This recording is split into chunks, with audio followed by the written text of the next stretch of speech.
This is the tamora. For 2,000 years, drums like this have been played in the south of Italy. Just take a look at this mosaic excavated from the ruins of Pompeii, obliterated by the eruption of Mount Vesuvius in 79 AD.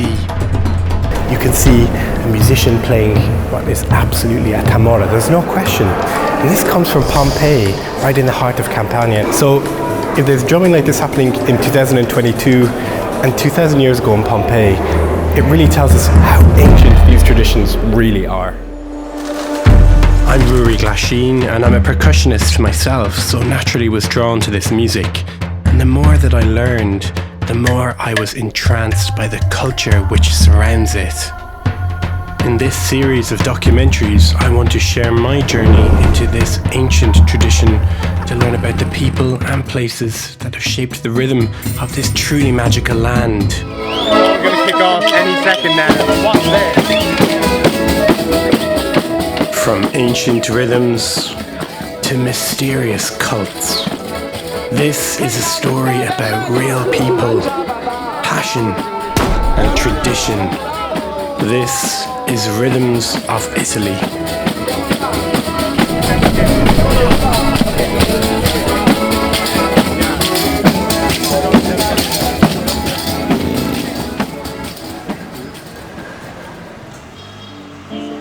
Naples, the gateway city to the south of Italy. And if I have any hope of understanding the music here, I must first understand how the region ticks. And what better place to start than Napoli? I met with Luca Rossi, a musician, composer and author, to help me make sense of this beautiful place. The city, it has its own identity.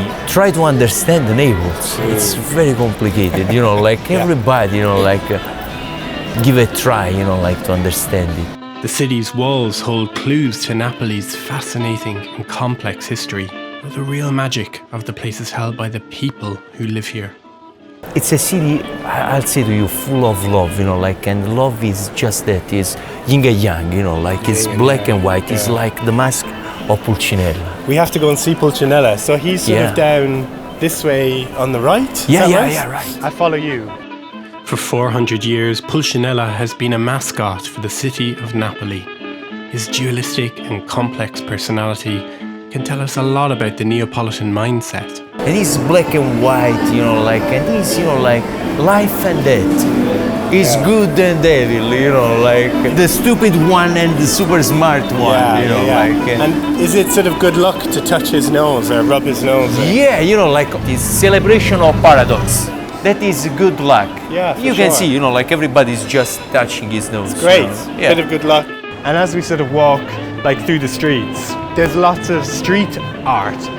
Are people allowed to paint on the walls, and is that sort of okay? I think here, it's everybody are allowed a little bit to do whatever their feelings bring out. And what happens if you try and stop people? Let's see, it's kind of anarchic city, like this Anarchy. one, It's for real, they say Venice is the city of love. For me, Napoli is the city of love, if you see also, people, how they stare at you, how they look at you, they are happy, every time, just to celebrate life, For sure. And what better way to celebrate life than through music? It's no surprise why the region has developed such a unique musical voice. The music here, is very complex. It comes, from not just the local stuff, it comes from the meeting, of all the population that have been here, It's almost like Naples is a crossroads, right? It is, it's kind, of center of Mediterranean, if you think about it, So also all the influences that we had, that brought us, this music so deep, The Greeks, Romans, French and Spanish have all ruled Napoli at some point over the centuries, each leaving behind a layer to add to the cultural tapestry.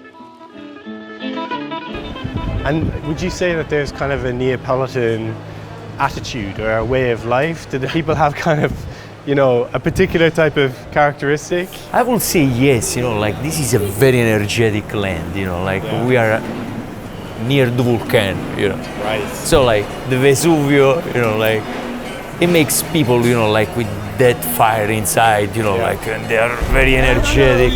Yeah, because, you know, like here we are on the Campi Flegrei, you know, like, and down there is this magma every time that make itself, you know, like come alive, you know, like sometimes it makes the life more movable. No, you know? for sure. Yeah. No, absolutely. The city, and in fact the entire region, is watched over carefully by the domineering Mount Vesuvius. So here I am up at the top of Mount Vesuvius, the iconic volcano. And as you look in, you can still see the toxic fumes and smoke coming up from the bottom of the crater, and of course it still could erupt at any time.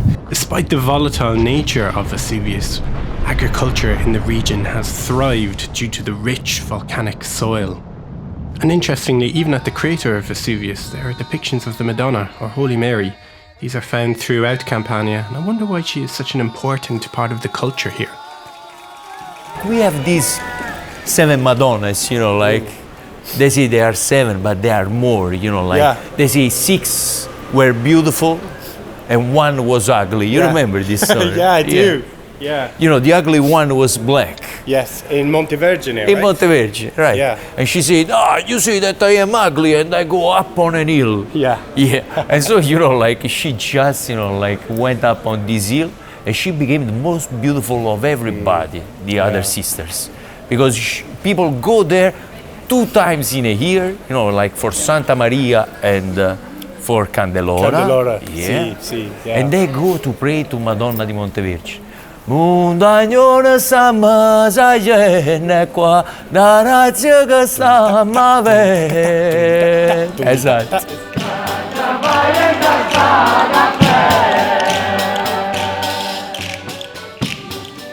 In part 2 of this docu-series, I'll take you to Montevergine, as I was lucky enough to attend the festival in February of 2022. People have worshipped the Madonna there since pre-Christian times, and I wonder why she's become such an enduring character in the story of this region.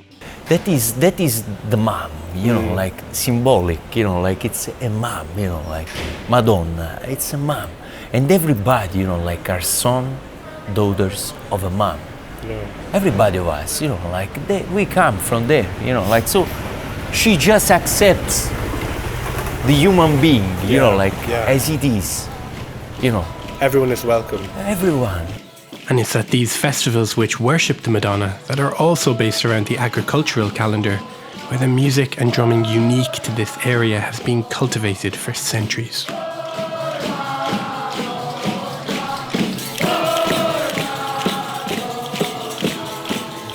So like around the south of Italy, there's lots of different styles of tambourine playing, right? Yeah. So here in Campania, people are playing the tamora, the big tambourine with big jingles. But it's not always that drum, right? It's different in the different parts of the south of Italy. Yeah, you know, like in Italy we have mostly, you know, like this difference between tammorrra and tamburello, you know.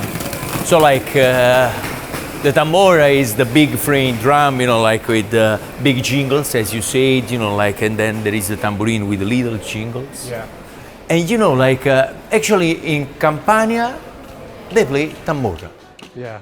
And the tamora is a hugely important part of these festivities, not least because it accompanies the tammorriata, Campania's very own traditional dance. You see, the tamburriata is dance 2. Yeah. You know, like, it's 2 beats, 2 people. They have castanets, you know, like it's male and female, you know, like it's every time, you know, like both the sun and the moon. You know, like it's this duality every time. That's quite a, you know, a broad stroke, but that's quite a pagan, the sun and the moon, both sides, male, female. It's these pagan elements to the festivals that we often see through the agricultural aspect, which can sometimes create friction with the Catholic Church. Io vi faccio cantare tutto quello che volete voi, però questo è assieme. It's interesting because, you know, these festivals sort of fit side by side, part of, with the church. Yeah. And there is an interesting relationship between the two. It seems to me day, week, month, year to year, like there's always going to be discussion between the two, right? Yeah, it's from long time, you know, like that is discussion. Maybe 500 years, maybe more. You know? Maybe more, yeah. It goes on, you know, like from long time. And I think, you know, like this is already, you know, like a peaceful convivence, you know, like, because have you seen, you know, like people just go in the church with their tamorras in the hand, they sing for it, and they all pray. That is a way to pray, you know, like, is it the Christian one, is it the Muslim one, is it the Jewish one? That is a way of praying. Universal. Transcendental, you know, like it's just, man, close his eyes, you know, like, and become more happy, you know, like to something else, you know, like, it just, you know, like goes somewhere else, you know. It's like. a beautiful thing, but it will be interesting to see what happens as the years go on.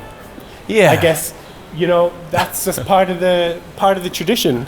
Right. There's always lots of opinions and lots of discussion, but you know what? I like that. I think it's good that people care. If people didn't care, there would be no discussion. Yeah, exactly. You know? Tradition, as you see, is just tradere, is walking, you know, like it's going on, you know, as we are doing now. And that's really my aim for these films, to try and dip my toe into these incredibly rich and ancient traditions, to understand them a little bit better and share them with you all. But it's such a vibrant history in Napoli. There's so much unique stories, right? And It's everyone very has intense. stories, you know? It's very intense. It's very intense. Yeah. Intense. Like the coffee. Yeah, exactly. Yeah. Let's have a little coffee down here. One, two, three. Still going. Coffee. Oh my God.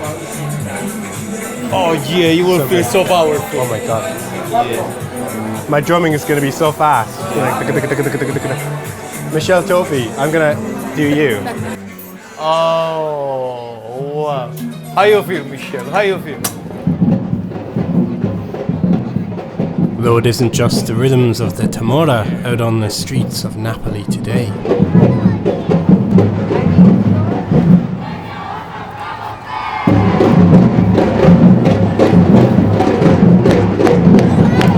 So Luca, you're inspired by all different types of music, right? Not just Southern Italian music, you're playing lots of different styles, right? So like South American music, North African music, you know? Talk to me a little bit about, you know, what inspires you from the percussion point of view. I was very inspired, you know, like by every time rhythms from Mediterranean area, you know, like so everything that comes from North Africa that is very close to here, you know. You know, like rhythm for darbuka, for Rick, then, you know, like Iran, you know, like I love the Iran culture also. So Iranian popular rhythms, you know, like from for daf, you know, like and stuff like that. So and the techniques as well, you know, the fingers and as well. Yeah. And they tried, you know, like to bring the flower of it, you know, like also on the tamora, you know, like the flower, you know, like just the remembering of it. Yeah.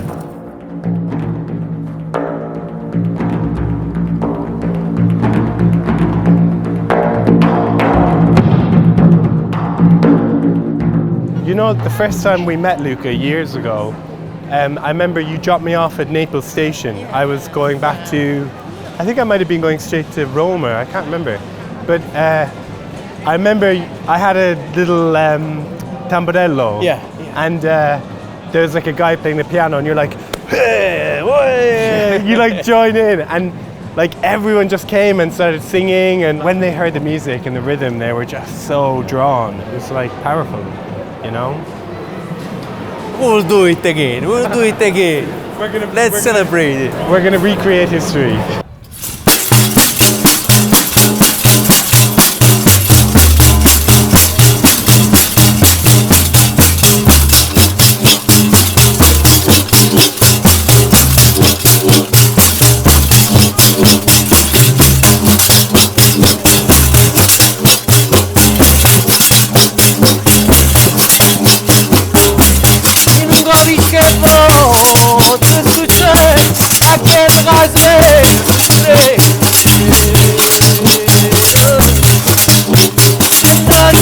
tu, pure nati, ama vogliamoci, iosamoci.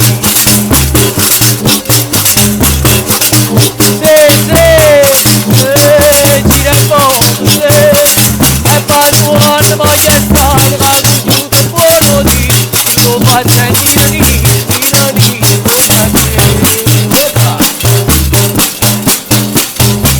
a trovarsi non grande, ti è stato riesco del grande, e passato, una guarda, la febbre di mare, una bocca,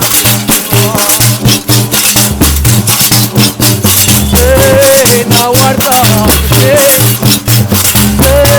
una missione, ecco io faccio con lei giù, non torna così, con il nani,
passeranno, oh bella ciao, bella ciao, bella ciao, ciao, ciao, tutte le genti che passeranno e mi diranno che bel fiore, e questo è il fiore del partigiano, oh bella ciao, bella ciao, bella ciao, ciao, ciao, questo è il fiore del partigiano, morto per la libertà. Yep, great man. Hey there, thanks so much for checking out this first part of Rhythms of Italy. I would love to hear what you thought about it. You can leave me a comment down below. If you enjoyed it, you can hit the thumbs up button. You can also subscribe to my YouTube channel for more music documentaries and tutorials. And I'm also going to leave the next part of the series right down here for you to check out next.